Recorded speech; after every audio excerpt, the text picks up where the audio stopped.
अस्सलाम वालेकुम, आप देख रहे हैं फेस टू फेस। मैं हूं मोहम्मद अकबर बाजवा। ये अभी आप देख रहे थे मुख्तलिफ जो बयानात चलते रहे। आज साबिक वजीर आजम पाकिस्तान इमरान खान की एक और ऑडियो लीक हुई है साइफर के हवाले से। वजीर आजम हाउस की जो साइबर सिक्योरिटी सिस्टम की नाकामी है उस पर हम आज बात करेंगे।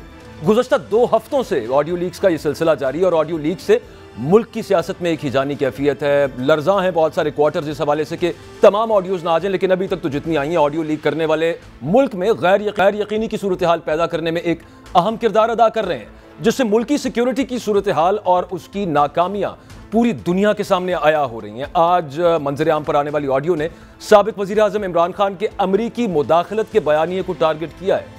अब क्या ये बयानिया बजाते खुद एक साजिश था जिसको इमरान खान ने अपनी एग्जिट स्ट्रैटेजी के तौर पर इस्तेमाल किया? इस मामले पर बात करेंगे। और क्या हुकूमत ऑडियो लीक को लेकर इमरान खान के खिलाफ किसी कानूनी कार्रवाई में, किसी कानूनी चाराजोई में जा सकती है? बड़ा सवाल उससे भी ये है कि हैकर कौन है, ये कैसा हैकर है जो ऑडियो एडिट करने का तरद्दुद करता है, मतलब कि तमाम गुफ्तगू सामने नहीं लाता, अपनी मर्जी के मुकालमे को सामने लाता है, कहीं से कोई पार्ट तोड़ा, कहीं से कोई तोड़ा और उनको जोड़ दिया। ये कैसा हैकर है कि जो ऑडियो पर उन्वान डालने की भी मुसीबत उठाता है, यानी कि एक हेडर देता है, ऊपर हेडलाइन देता है, ऑडियो रिलीज करने से पहले ऊपर लिखता है कि साइफर की साजिशी कहानी। अब ये कैसा हैकर है कि जो सब टाइटल भी तब्दील कर देता है, उसका ट्रांसक्रिप्ट खुद दे रहा है। अच्छा, कहा कुछ जाता है, ये ट्रांसक्रिप्ट में कुछ और लिख रहा है। मिनट्स बना देते हैं, ये कहा गया। अच्छा, सब टाइटल्स के अंदर वो लिखता है कि मर्जी से मिनट्स बना देते हैं। ऑडियो में कहा गया है कि तो साजिश है। इमरान खान साहब ने कहा था इससे पहले वाली जो ऑडियो आई थी, हैकर लिखता है कि साजिश बना देते हैं, यानी कि तहरीफ करता है। तो ऐसा लगता है इस तहरीफ से कि हैकर को कुछ ओवरऑल काबिल गिरफ्त मिल नहीं रहा। तमाम गुफ्तगू जो उसने रिकॉर्ड करके रखी हुई है, इस वजह से खुद अपने लुक में देता रहता है। ये किस तरह का हैकर है जो पहले सहाफियों को भी बता देता है कि अब ये लीक करूंगा, तब वो लीक करूंगा, और बरसबील मज़ाक सवाल जहन में ये भी आता है कि एक ही हैकर है या 2 हैकर है, एक नून लीग को बता रहा है, दूसरा तहरीक इंसाफ को बता रहा है, या फिर ये एक ही हैकर है जो इन दोनों को बता रहा है। बहरहाल जो भी है, इसका एजेंडा एक नजर आता है कि बादियों नजर में इमरान खान की सुबकी करवाने की कोशिश की जाए। अब उस सुबकी में किसका फायदा है? हैकर उसके साथ है या शायद वही हैकर हो? अब ये तो इंक्वायरी के बाद पता चलेगा। और सवाल ये भी पैदा होता है कि अगर हैकर सबकी ऑडियो सामने लाएगा तो पता चलेगा कि मामला ओवरऑल चल क्या रहा है, कि वाकई कोई ब्रीच हुई है या फिर सिलेक्टिव लीक्स जारी रहेंगी सब मामले के ऊपर। एक बहुत अहम सवाल ये भी है कि इतनी बड़ी साजिश है, साजिश लिखा गया, साजिश की कहानी, साइफर की साजिश की कहानी अगर हेडर दिया उसके ऊपर, तो क्या इस पर मुल्की इदारे खामोश तो नहीं रहने चाहिए? इमरान खान साहब ने वो जो साइफर था वो सरबमोहर करके चीफ जस्टिस साहब को भी भिजवाया, उस पर अब क्या नोटिस होना चाहिए? अगर मरियम नवाज साहिबा और जावेद लतीफ़ साहब की अभी आपने बातचीत सुनी, वो कह रहे थे कि जनाब ये मुल्क की सिक्योरिटी के साथ खेल गया, तो फिर उस पर एक्शन लें हुजूर। उस साइफर को निकल कर सामने आना चाहिए, एक इंक्वायरी, एक हाई पावर्ड इंक्वायरी कमेटी बननी चाहिए और पता लगना चाहिए कौन साजिश कर रहा था, कौन नहीं कर रहा था। मुल्क की सिक्योरिटी का मामला है, इस सब मामले के ऊपर बात करेंगे। इसके अलावा भी कुछ इशूज़ हैं, लेकिन आपके साथ गेस्ट का तारुफ करवा दूँ। आलिया हमजा साहिबा हमारे साथ मौजूद है, पाक इंसाफ की रहनुमा है। उनके अलावा ब्रिगेडियर रिटायर्ड हारिस नवाज तजियाकार हैं, हमारे साथ मौजूद हैं। आप दोनों का बहुत शुक्रिया, आपने प्रोग्राम में वक्त दिया। आलिया साहिबा, सबसे पहले फवाद चौधरी साहब ने ट्वीट किया जिन्होंने कहा है कि ये जो लीक हुई है ये मरियम नवाज साहिबा की एवनफील्ड केस में बरियत से तवज्जो हटाने के लिए हुई है, हैकर ने जो की है।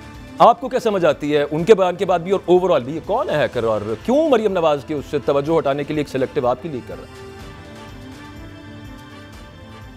बिस्मिल्लाहिर्रहमानिर्रहीम। थैंक यू बाजवा साहब। बाजवा साहब, मैं तो सिर्फ इतना कहूँगी कि 2 लीक्स के अंदर बहुत फ़र्क है।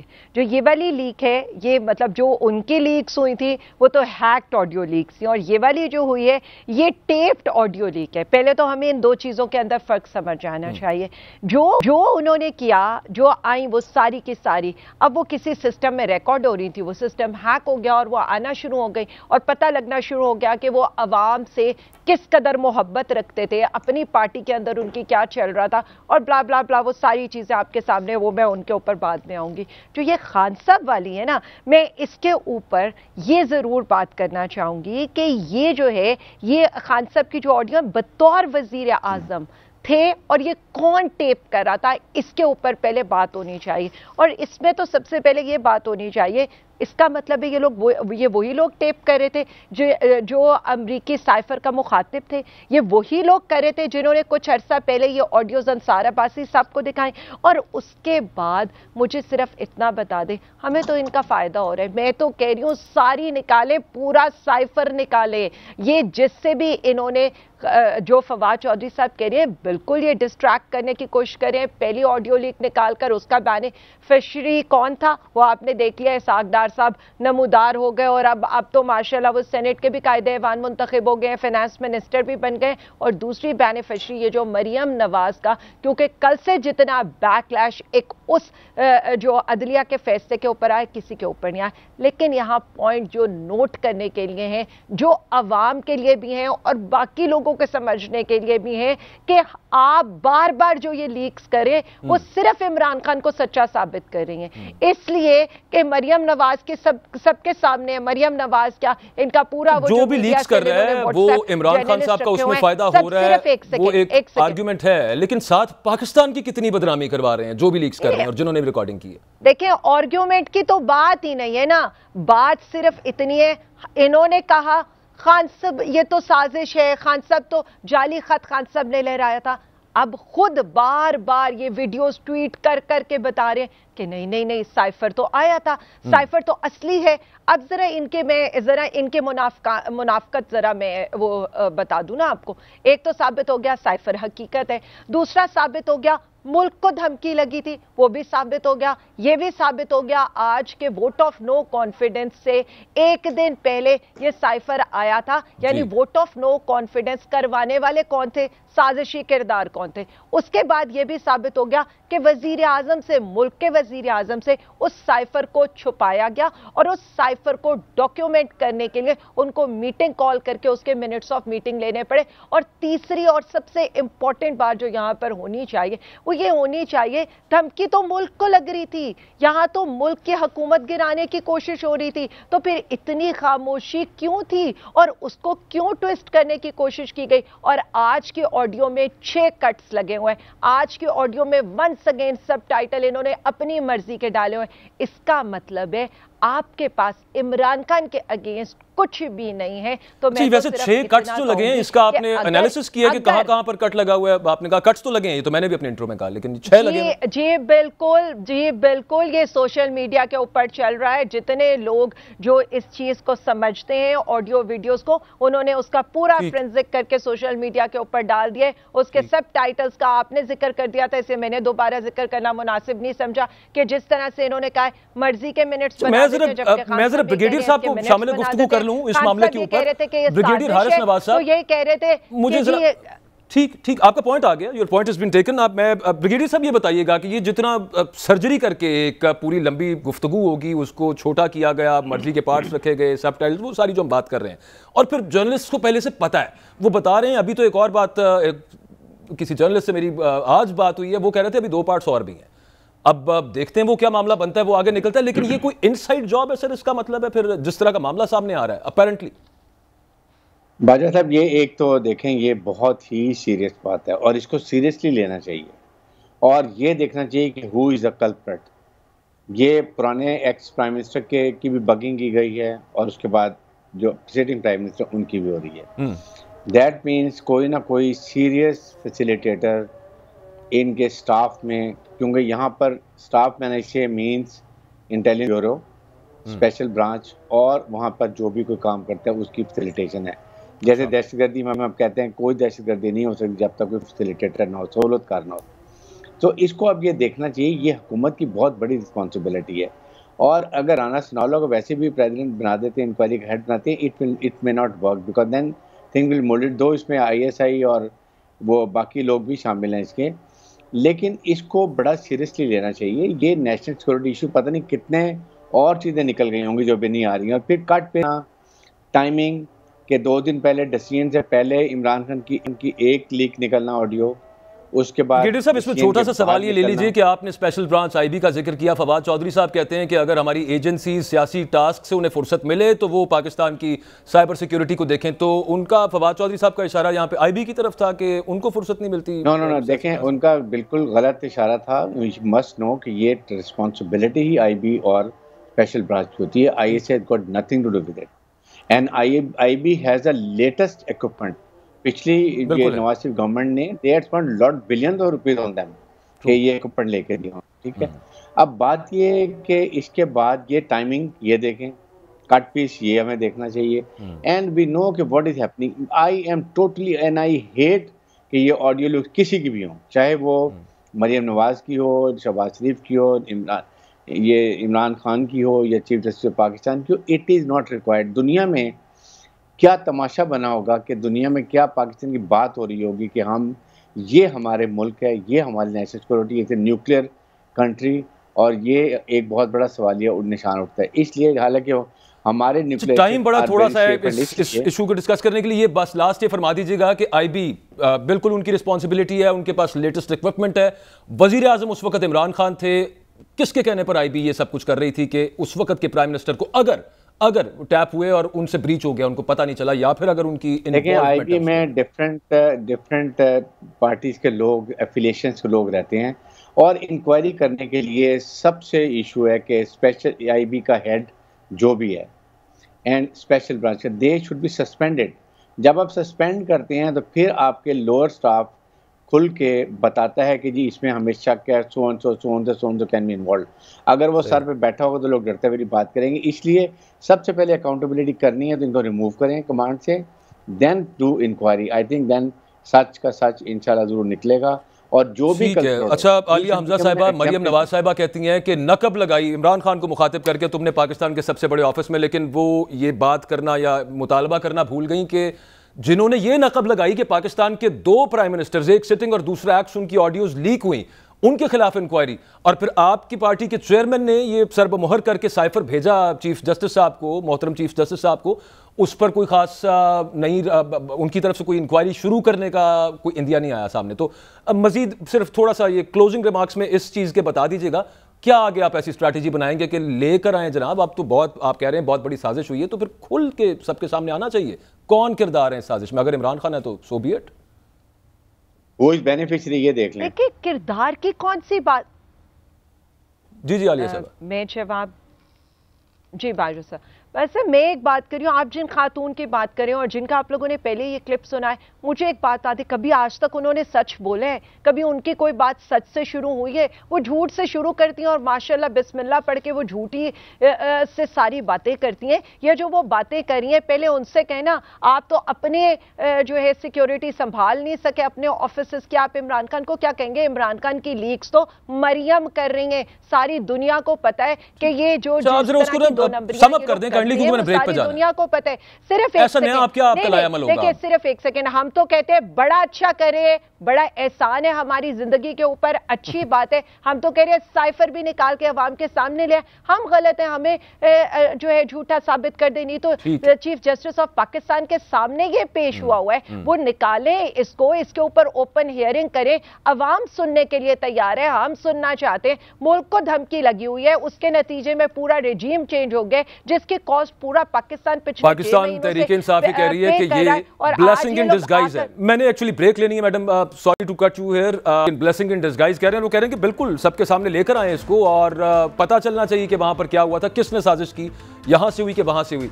उसके अलावा एक ब्रेक ले लेते हैं, लेकिन इसके अलावा जब हम ब्रेक से वापस आएंगे, राजा आमिर अब्बास साहब हमारे साथ मौजूद होंगे, स्पेशल नायब प्रोसिक्यूटर रह चुके हैं। मरियम नवाज साहिबा की जो बरियत हुई है उसके हवाले से हम बात करेंगे कि उनकी जो बरियत है वो लीगल सिस्टम की नाकामी है या फिर कुछ और है, और उसके बाद अब नवाज शरीफ साहब के जो केसेस हैं उनकी बरियत कितनी दूर रह गई है और वो कब वापस आ रहे हैं, क्या मामला बनने वाला है, इस ब्रेक के बाद बात करते हैं।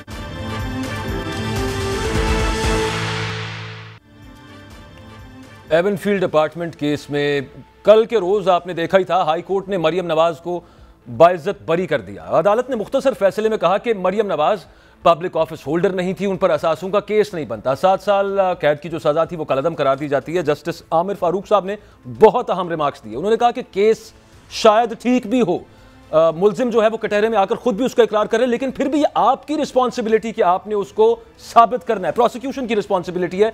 सुनी सुनाई चीज पर फैसला नहीं दिया जा सकता। उनके जो शौहर है मरियम नवाज के, कैप्टन रिटायर्ड सफदर साहब, उनकी भी 1 साल कैद की सजा कलअदम हो गई है। फैसले के बाद अब शरीफ खानदान के लिए कानूनी दीवारें कुछ गिरती हुई नजर आ रही हैं। इससे मरियम नवाज की इलेक्शन लड़ने की और कौमी धारे की सियासत में वापसी यकीनी नजर आ रही है। अगले इलेक्शंस में वो पार्ट भी लेंगी। 2018 में नायब अदालत की तरफ से दिया गया फैसला था, इसको 4 साल बाद इस्लामाबाद हाई कोर्ट ने कलअदम करार दिया है। क्या इस फैसले के बाद अब नवाज शरीफ साहब के लिए भी सियासत में वापसी मुमकिन हो चुकी है?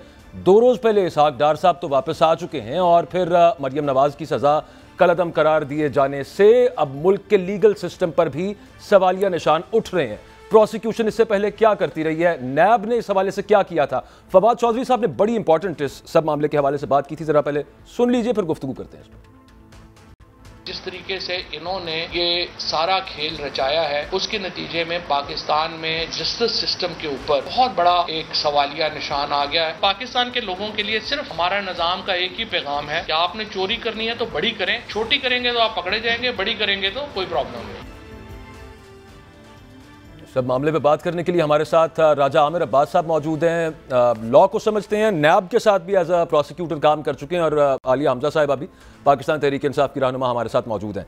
सर राजा साहब, सबसे पहले तो ये कि ये जो हुआ है मरियम नवाज साहिबा की बरियत हुई है, ये प्रोसिक्यूशन वीक थी बहुत ज़्यादा, उससे पहले जो फैसला दिया गया वो बहुत वीक था, एयर टाइट नहीं था, लीगल सिस्टम की नाकामी है या फिर कुछ और है, किस तरह से देखते हैं आप इसको? अब ये कुछ और में बहुत कुछ आप होता है, ठीक है, ये कुछ और वाला एक ऐसा उसको ब्रैकेट कह लें कि जिसमें जो मर्जी आप डालते जाएं, तो लगता है कि कुछ और भी काफ़ी है। और जो प्रोसिक्यूशन थी, क्या वजह है कि एक सर्टेन टाइम आता है कि जी प्रोसिक्यूशन वीक होती है, एक सर्टेन टाइम आता है कि जी इसहाक डार साहब वापस आ जाते हैं। क्या वजह थी कि उससे पहले नहीं आ रहे थे? यही अदालतें थी, यही प्रोसिक्यूशन थी। क्या वजह है कि 4 साल ये केस, 3.5 साल जो अपील चल रही थी नहीं चलती है, and one fine morning you get up और आपको पता चलता है कि जी नैब का जौन सा है उस अपील में मरीम बीबी इक्वट हो गई हैं। फिर क्या वजह है कि जी वही प्रोसिक्यूटर, मुझे इल्म में है कि इन्होंने ही ये केस नीचे ट्रायल में लड़ा था जो यहाँ पे आर्ग्यूमेंट्स कर रहे थे, और मुझे ये ज़ाती तौर पे पता है कि उनकी फिंगर टिप्स पे एक एक डॉक्यूमेंट्स है, एक एक बात का जवाब है, एक एक चीज़ है। लेकिन अगर वो अदालत में नहीं बोल पाए या अगर वो अदालत में परफॉर्म नहीं कर पाए या उन्होंने, मुझे नहीं पता क्यों कोर्ट को सेटिस्फाई नहीं कर पाए, तो ये वजह या तो समझने के लिए आपको एक किसी, ये अभी बैठी हुई हैं हमारे साथ आलिया, तो ये आपको पॉलिटिकली समझा देंगी। अदरवाइज जो नैब की परफॉर्मेंस है, नैब को अगर आप देखें तो नैब की पहले दिन से परफॉर्मेंस जब से बना है, कोई ऐसी दिन नहीं है कि जिसको कहा जाए कि बहुत अच्छी परफॉर्मेंस थी। और नैब की परफॉर्मेंस की वजह से जब जी चाहा वो बड़ी अच्छी हो जाती है, जब जी चाहा वो उसमें लैक्स नजर आना शुरू हो जाता है। एक चीज छोटी सी समझा दें राजा साहब, ये जिस वक्त नैब का कानून बना था और पूरी दुनिया के अंदर जो anti graft, anti white collar crimes laws होते हैं वो अपनी नेचर के अंदर इंक्विजिटोरियल होते हैं, यानी कि आप पे अगर इल्जाम लगाया है तो आपने साबित करना है कि आप मासूम हैं, एज कंपेयर टू एडवर्सेरियल कानून के you are innocent till proven guilty. यहां पे आप you are guilty till you prove yourself innocent. लेकिन जस्टिस आमिर फारूक साहब ने जो बड़ा इंपॉर्टेंट उनके रिमार्क सामने आए कि अगर वो वहां पर आकर कटहरे में खड़ा होकर कह भी दे कि हमारे अपार्टमेंट, साबित फिर भी आपने करना है। तो यहां पर बारे सबूत उन्होंने जो डाल दिया उस प्रोसिक्यूशन के ऊपर, इसको आप किस तरह से देखते हैं? ये लॉ चेंज होने के बाद हुआ है, क्योंकि एक ही कानून था पाकिस्तान में जो इंक्विजिटोरियल नेचर का था, अब वो भी नहीं रहेगा, तो फिर किस तरह से व्हाइट कॉलर क्राइम्स की तहकीकात हुआ करेंगी? बाजवा जी दुनिया भर में कहीं ऐसे नहीं होता कि जो मुल्क का सबसे बड़ा एहतसाब का या एंटी करप्शन अदारा है, उसका जो हेड है वो लगाया जाए लीडर ऑफ द हाउस और leader of the opposition. And unfortunately हमारे मुल्क में ये जो जावेद साहब थे इससे पहले जिनको लगाया गया था, वो शाहिद खाकान अब्बासी और खुर्शीद शाह साहब ने लगाया था। वो दोनों नैब के बहुत ही संगीन इल्ज़ामात के जराइम में उनके खिलाफ केसेस हैं। और अगर आप देखें कि दोनों जो मेन स्ट्रीम पार्टीज थी पहले, उनकी पूरी की पूरी जो पार्टीज हैं उसकी टॉप लीडरशिप से लेके नीचे सेकंड टियर और थर्ड टियर केसेस में इन्वॉल्व हैं। मौजूदा जो चेयरमैन नैब, जिसके पास नैब कवानीन में सारे पावर्स हैं, ये लगाया गया है एक ऐसे शख्स से कि जिनके अपने ऊपर नैब के केसेस हैं, पूरी फैमिली के ऊपर केसेस हैं। और अपोजिशन से जो राय ली गई वो राजा रियाज साहब, जो कि एक बराए नाम अपोजिशन है, ऐसी अपोजिशन है कि जो कहती है कि जी मैं तो टिकट का ख्वाह हूँ इनसे और मुझे इनका टिकट चाहिए। तो जब ये अफेयर्स हों इस किस्म के, तो यू कैनॉट से कि जी ये बड़ी कोई अच्छा इदारे में आप एक सोफिस्टिकेटेड किस्म के और एक उसमें तजर्बेकार और इंडिपेंडेंट लोग लगे हुए हैं, उसमें पॉलिटिकल इंडक्शंस हैं। जहां तक कवानीन की बात है, ऑब्वियसली जो पब्लिक ऑफिस होल्डर है बाजवा, दुनिया भर में जो कवानीन हैं वो बड़े सख्त से सख्त तर होते जा रहे हैं, एंड दे आर आंसरेबल, क्योंकि वो आवाम का वोट लेके आते हैं, या अगर ब्यूरोक्रेट्स नहीं सर, वो खत्म हो गया राजा साहब, वो कहते हैं काला कानून। अभी आपको सुनाया भी है, शायद का खान अब्बासी साहब उसको काला कानून कह रहे थे। आलिया हमजा साहिबा, ये इतने साल हमने 4-5 साल से हम सुन रहे थे कि ये करप्ट हैं, इन्होंने जो वहाँ पे अपार्टमेंट्स, एवनफील्ड अपार्टमेंट्स की बात मरियम साहिबा ने कहा कि मेरे नहीं हैं, उनके भाई ने कहा अल्हम्दुलिल्लाह आपके भाई के हैं। ये सब मामला चलता रहा, लेकिन जज साहब कहते हैं कि आपको प्रूव करना है। एक निगरान जज साहब भी सुप्रीम कोर्ट ऑफ पाकिस्तान ने, मौजूद सुप्रीम कोर्ट ऑफ पाकिस्तान ने मुकर्रर किए थे और इस सब मामले को देखने के लिए। फिर ट्रायल कोर्ट से ये फैसला आया, अब पता चल रहा है कि फैसला ही गलत था। आपका बयानिया भी गलत था कि इन्होंने चोरी की कोई नहीं है। मैं तो बात सब सिर्फ इतना कहूंगी, कातिल की ये दलील भी मुंसिफ ने मान ली, मकतूल खुद गिरा था खंजर की नोक पर। तो मैं तो कह रही हूँ कि छोड़े सारा कुछ, ये जिन लंदन के फ्लैट्स में रहते हैं, कल को हम ये कह देते हैं उनका मुकदमा अवाम पे शुरू कर देते हैं, और हम ये कह देते हैं कि ये तो थे ही अवाम के फ्लैट्स, अब अवाम से वसूली करें। मसला सारा ये है कि हमने कल के बाद ये बता दिया है कि हमें 73 के आइन के अंदर ये लिख ले देना चाहिए कि जिसने चोरी करनी है ना, वो 50 करोड़ से बड़ी चोरी करेगा, नहीं तो अगर छोटी चोरी करेगा तो वो चक्की पीसेगा जेल की। जैसे इस वक्त 90,000 कैदी जो है वो चक्की पीस रहे हैं। जितना बड़ा चोर होगा उसमें क्या होगा कि उसको ये बिठा देंगे जाकर वजीर आजम हाउस में, या वजीर आला बना देंगे, या उसको वजीर खजाना बना देंगे, या किसी भी बड़े ओहदे पर दे देंगे।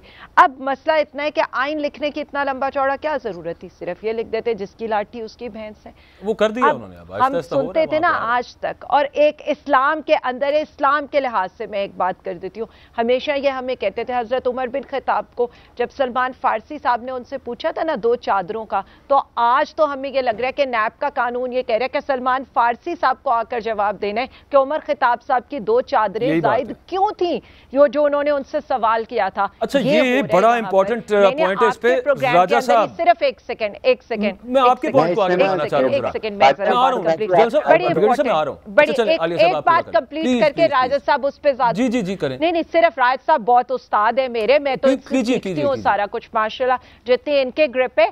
मैंने आपके प्रोग्राम में यहाँ पर बैठकर तकरीबन जब ये नैब में अमेंडमेंट्स हो रही थी, मैंने कैटेगोरिकली नैब के क्लॉजेस बताए थे और आगे ये बताया था कि इस क्लॉज का फर्क इसके ऊपर पड़ेगा। आज दोबारा ये बेहतर रोशनी डालेंगे राज साहब। नैब का जो सेक्शन, मैं तो राजा साहब से पूछना चाह रहा हूँ कि इस फैसले का नवाज शरीफ साहब के फैसले पे क्या फर्क पड़ेगा? जो सेक्शन, सिर्फ एक सेकेंड मैं वही सिर्फ एक सेकेंड, नैब का जो सेक्शन 9A5 है, यानी फौजरी का मुकदमा है मरियम नवाज के ऊपर। उसने जाली ट्रस्ट डीड जमा कराई है, कैलबरी फॉन्ट किया है, और यहां पर वो उससे पूछ रहे हैं कि जी तुम्हारा ताल्लुक किस तरह से उस्तवार करना है हमने इन फ्लैट्स के साथ, जबकि वो सारे डॉक्यूमेंटेड है। ये सवाल किया जा रहा है उनकी प्राइस वो तो उस दौर के अंदर कमर जमान चौधरी साहब चेयरमैन नैब हुआ करते थे, उन्होंने 9A5 के साथ 9A4 भी लगा दिया था, यानी कि उन्होंने आप उधर हुसैन नवाज का इंटरव्यू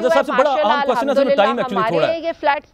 ठीक, राजा साहब ये बताएं कि एक बात तो तय है, वो ये कि एक रूल वजह हो गया यहाँ पे कि चूंकि प्रोसिक्यूशन ने उसको प्रूव करना है तो उनकी जिम्मेदारी है। नवाज शरीफ साहब का केस तो बड़ा सिंपल सा फिर आउट ऑफ द विंडो जाता हुआ नजर आता है, वो उठा के बाहर मारा जाएगा इसी उसकी बेस, प्रिंसिपल की बेस के ऊपर। गो के वो पब्लिक ऑफिस होल्डर है, यहाँ पे मरियम साहब को कहा गया कि उन्होंने ऑफिस होल्ड नहीं किया, तो फिर उस पर क्या? बिल्कुल आपने सही फरमाया जी बाजवा, बिल्कुल आप दुरुस्त कह रहे हैं। ना सिर्फ इस ग्राउंड पे, अब तो बेनामी की जो उनकी डेफिनेशन है वो भी चेंज हो गई है। जो बच्चे हैं उनके बारे में बाप से, चाहे वो सीएम हो, चाहे पीएम हो, चाहे पब्लिक ऑफिस होल्डर हो, नहीं पूछा जाएगा कि बेशक वो भले से कहते रहे अल्हम्दुलिल्लाह ये हमारी प्रॉपर्टीज थी, हमने 93-94 में ली जब हम 16, 17, 18 साल के थे, लेकिन आपका कानून, लेकिन कानून क्या है?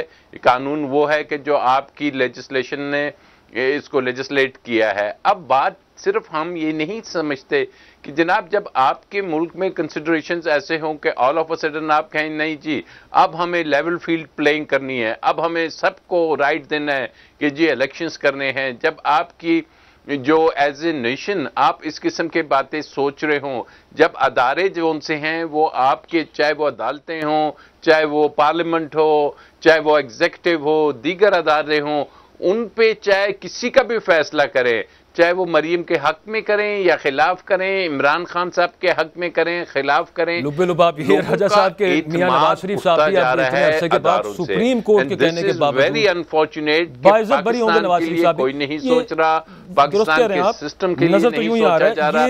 आप साइड पे करते हैं, मैं आपको लिख के देता हूं कि मौजूदा जो कवानीन हैं इसमें नवाज शरीफ साहब का केस शायद एक दिन में ही खत्म हो जाएगा, जहां 3-4 साल मरियम बीबी का केस नहीं चला, क्योंकि उसमें अब अदालत क्या कर सकती है?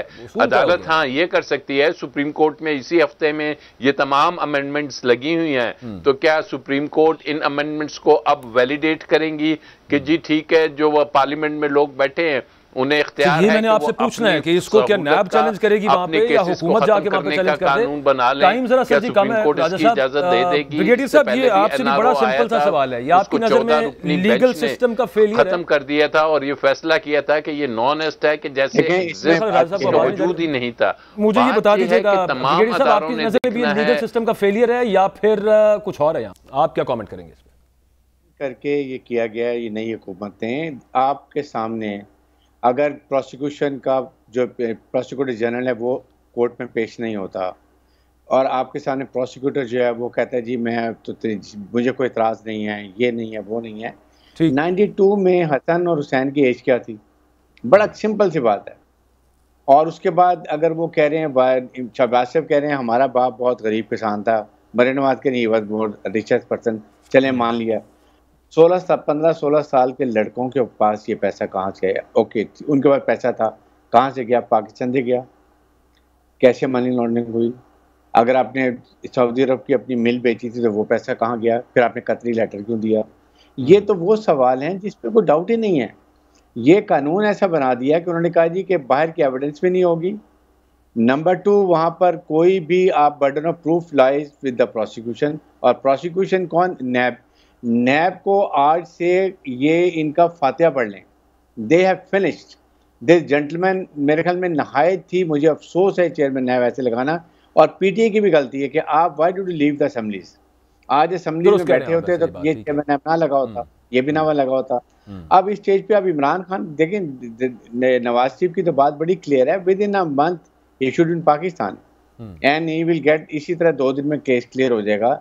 अनलेस कि अभी भी प्रोसिक्यूशन को शर्म आ जाए या हमारे सुप्रीम कोर्ट ऑफ पाकिस्तान जो पहले अपील पेंडिंग है इसके इनके ऑर्डिनेंस के खिलाफ, वहाँ को डिसीजन दे दें कि इट इज़ रॉन्ग। लेकिन आला अदालत को नहीं ऐसे देखना चाहिए, देखना तमाशा। They have to intervene in this कि what is happening for the criminals और जो करप्शन के पाकिस्तान में केस का क्या हो रहा है। It is on burden on them also, तो they have to be very careful. सबकी नजरें सुप्रीम कोर्ट पर हैं इस मामले में भी, और वो जो साजिश की हम बात कर रहे थे उसके हवाले से भी इस सब मामले पर बहुत शुक्रिया सर, आपने वक्त दिया। एक्चुअली टाइम थोड़ा कम है प्रोग्राम में, तो मैंने ब्रेक लेनी है यहाँ पे। बहुत शुक्रिया। राजा आमिर अब्बास साहब हमारे साथ मौजूद थे, ब्रिगेडियर हारिस नवाज साहब मौजूद थे। अब ब्रेक के बाद वापस आएंगे तो कुछ बात करेंगे कि इसहाक डार साहब पाकिस्तान आ चुके हैं, और सियासी नारों के तौर पर तो ठीक है कि डार से डर के डॉलर नीचे आ गया, 1 हफ्ते से बाद डॉलर की कीमत में कमी आ रही है, लेकिन इकोनॉमी किस तरह से आगे, उनका प्लान क्या होगा, क्या तरीकाकार होगा, डॉलर को स्टेबल करेंगे तो क्या मुल्क स्टेबल हो जाएगा, वो क्या आगे सब मामले बनने लगे हैं, उस पर कुछ इकोनॉमी से रिलेटेड डॉक्टर फरूख सलीम साहब से सवालात करेंगे, कुछ आलिया हमजा साहिबा से भी करेंगे। हमारे साथ रहें, एक ब्रेक के बाद वापस आते हैं।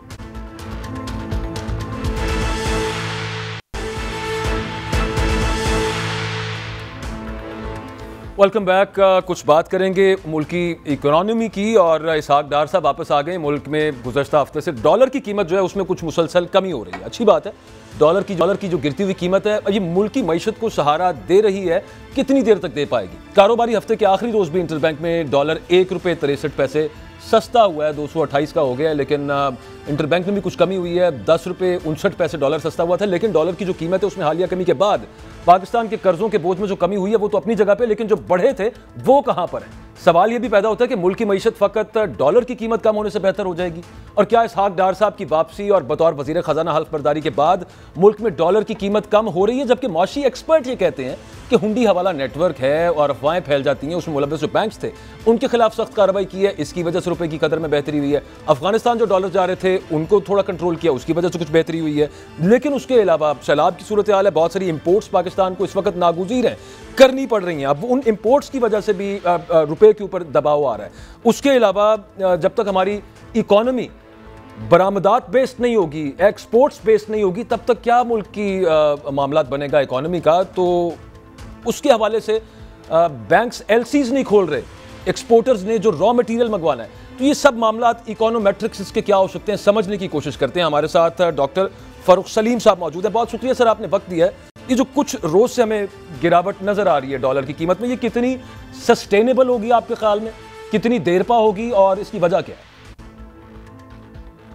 देखिए, दो सबसे बड़ी प्रॉब्लम इस वक्त माशी हवाले से जो पाकिस्तान फेस कर रहा है, मैं समझता हूँ जहाँ तक हुकूमत कंसर्न है, जो सबसे बड़ा इशू है वो है डॉलर की फुकदान या डॉलर का जो रुपए के साथ एक्सचेंज रेट है वो जिस तेजी गिर रहा है। 22 करोड़ पाकिस्तानियों के लिए जो सबसे बड़ा इशू है वो ऑफ कोर्स महंगाई वाला इशू है। तो पाकिस्तान का पहले डिस्कस कर लेते हैं। जब हम डॉलर की बात करते हैं तो एक ओपन मार्केट है, वो शायद मेरे तखमीने के मुताबिक तो 25 से 30 मिलियन डॉलर की है, जिसमें आप और मैं मनी चेंजर के पास जाते हैं, 100-200 डॉलर खरीद लेते हैं या बेच लेते हैं। एक उससे बहुत बड़ी मार्केट है जो इंटरबैंक मार्केट कहलाती है, वो कोई 300-350 मिलियन डॉलर रोजाना की मार्केट है। वहां पे इम्पोर्टर्स जाते हैं डॉलर खरीदने के लिए और एक्सपोर्टर्स जाते हैं डॉलर बेचने के लिए। आपने बिल्कुल ठीक कहा कि दो किस्म के स्पेकुलेटर्स या सट्टाबाज थे। एक तो ओपन मार्केट में जो कि डॉलर जो है उसकी जखीरा अंदोजी कर रहे थे, वो मार्केट में निकाल के बेच नहीं रहे थे। और आपने देखा कि जो ओपन मार्केट का रेट था वो एट टाइम 13-14 रुपए इंटरबैंक के ऊपर चला जाता था। तो उनके सट्टाबाज जो ओपन मार्केट के सट्टाबाज है, मेरे ख्याल डार साहब का खौफ जो है उन तक पहुंचा है और उन्होंने अपनी होल्डिंग जो है उसको। डॉक्टर साहब, सिर्फ डार साहब का खौफ है, रियासत पाकिस्तान का उन सट्टाबाजों को इससे पहले कोई खौफ नहीं था, पिछले वजीर खजाना उनका कोई खौफ नहीं था, इदारों का कोई खौफ नहीं था, स्टेट बैंक का। डार साहब का खौफ है सिर्फ सट्टाबाजों को। देखिए, डार साहब चौथी दफा वजीर खजाना बन के आ रहे हैं। वो जानते हैं कि अपने दफ्तर की अथॉरिटी उनको किस तरह इस्तेमाल करनी है। देखिए, इसमें कोई बात नहीं कि जो मैनिपुलेटर्स थे, जो सट्टाबाज थे इंटरबैंक मार्केट के अंदर, वो भी माल बना रहे थे। जो सट्टाबाज बैठे थे ओपन मार्केट में, वो भी माल बना रहे थे। और हमने देखा कि स्टेट बैंक का एक शोकॉज नोटिस भी गया 8 बैंकों को, और 8 बैंकों ने ऑफिशियली अपनी इनकम स्टेटमेंट में दिखाया कि उन्होंने कोई 22 अरब रुपया सट्टाबाजी के दौर पे फॉरेन एक्सचेंज अर्निंग्स कमाई पिछले 3 महीनों में। देश में देखा है कि वहाँ बांग्लादेश का जो सेंट्रल बैंक है वो स्टेट बैंक से भी आगे गया। उसमें 6 जो चीफ थे ट्रेजरी बैंक के, 6 बड़े बैंकों के ट्रेजरी चीफ, वो बैंकों को दरखास्त की कि सबकी छुट्टी कर दी जाए। तो मैं समझता हूँ कि इस वक्त जो सट्टाबाज डरे हैं, वो जिसको हम कहते हैं इकोनॉमिक्स में वर्बल कम्युनिकेशन या वर्बल अटैक, इस वक्त अमली तौर पे इसहाक डार साहब ने, वज़ारत खजाना ने, ये इसहाक डार साहब, पहले भी ये मामला ट्रेजरर वाली जो आपने बात की, उस वक्त भी डॉलर को जो कंट्रोल्ड रखा गया, उसका जो रेट है पाकिस्तान के अंदर, मैं 2017 तक की बात कर रहा हूँ, 2013 से लेके, फिर एक दफ़ा आपको याद है अचानक गिरा था और फिर उसके बाद ये मामला शुरू हुआ। लेकिन वो जो एक सतह पे रखा हुआ था डॉलर को 215 के करीब, 215 माफ कीजिएगा, कम पे 125 के करीब, वो ट्रेजरर के थ्रू फोन हो जाता था। अब तो स्टेट बैंक इंडिपेंडेंट है, जो IMF के कहने पर यहाँ पर लॉ बना है। क्या डार साहब वही हर बाब वो तरीका दोबारा यहाँ पे इस्तेमाल कर पाएंगे, इसको एक रेट पे स्टेबल रखने का, कि फोन करके किसी को कह दिया जाए कि ना इतना खरीदना ना इतना बेचना है, इधर तक रखना है इसको? देखिए, 2016 में हमारे स्टेट बैंक के पास कोई 18 अरब डॉलर के फॉरेन एक्सचेंज के रिजर्व्स पड़े हुए, और उसमें से अगर आपको याद हो कोई 2 साल के पीरियड के ऊपर 8 अरब डॉलर खजाने से निकाल के मार्केट में डाला गया था, और उसके नतीजे में रुपया जो है वो 101 और 105 डॉलर जो है वो 101 रुपए और 105 रुपए के दरमियान में घूमता रहा। ये डार साहब ने उस वक्त किया था।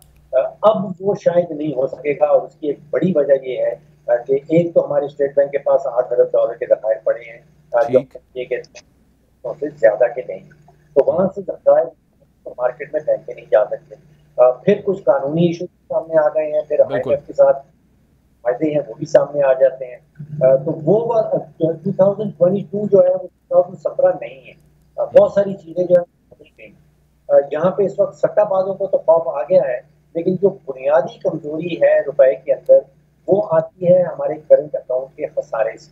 जैसे ही करंट हमारा बढ़ता है तो रुपए के ऊपर प्रेशर आ जाता है। हमने देखा कि इंडिया के अंदर बिल्कुल ठीक है, आपका पॉइंट आ गया डॉक्टर साहब, बहुत शुक्रिया, आपने वक्त दिया। एक्चुअली प्रोग्राम का वक्त खत्म हो रहा है। कुछ कानूनी इश्यूज भी माने हैं, कुछ जो तब्दीलियां कानून के अंदर हुई उनकी वजह से, दूसरा हमारे पास उतने सरप्लस डॉलर्स नहीं पड़े, और तीसरा एक्सचेंज रेट के ऊपर जो दबाव है ट्रेड की वजह से, जितना बैलेंस ऑफ पेमेंट्स का जो मामला है, इसहाक डार साहब शायद अब उस तरह से डॉलर कंट्रोल नहीं कर पाएंगे जिस तरह से वो 2013 से लेकर 2017 तक करते रहे। ये फारूक सलीम साहब कह रहे थे। प्रोग्राम का वक्त खत्म है, आपसे कल इंशाल्लाह मुलाकात होगी। अपना फीडबैक जरूर दीजिएगा। इजाजत दीजिए, अल्लाह हाफिज।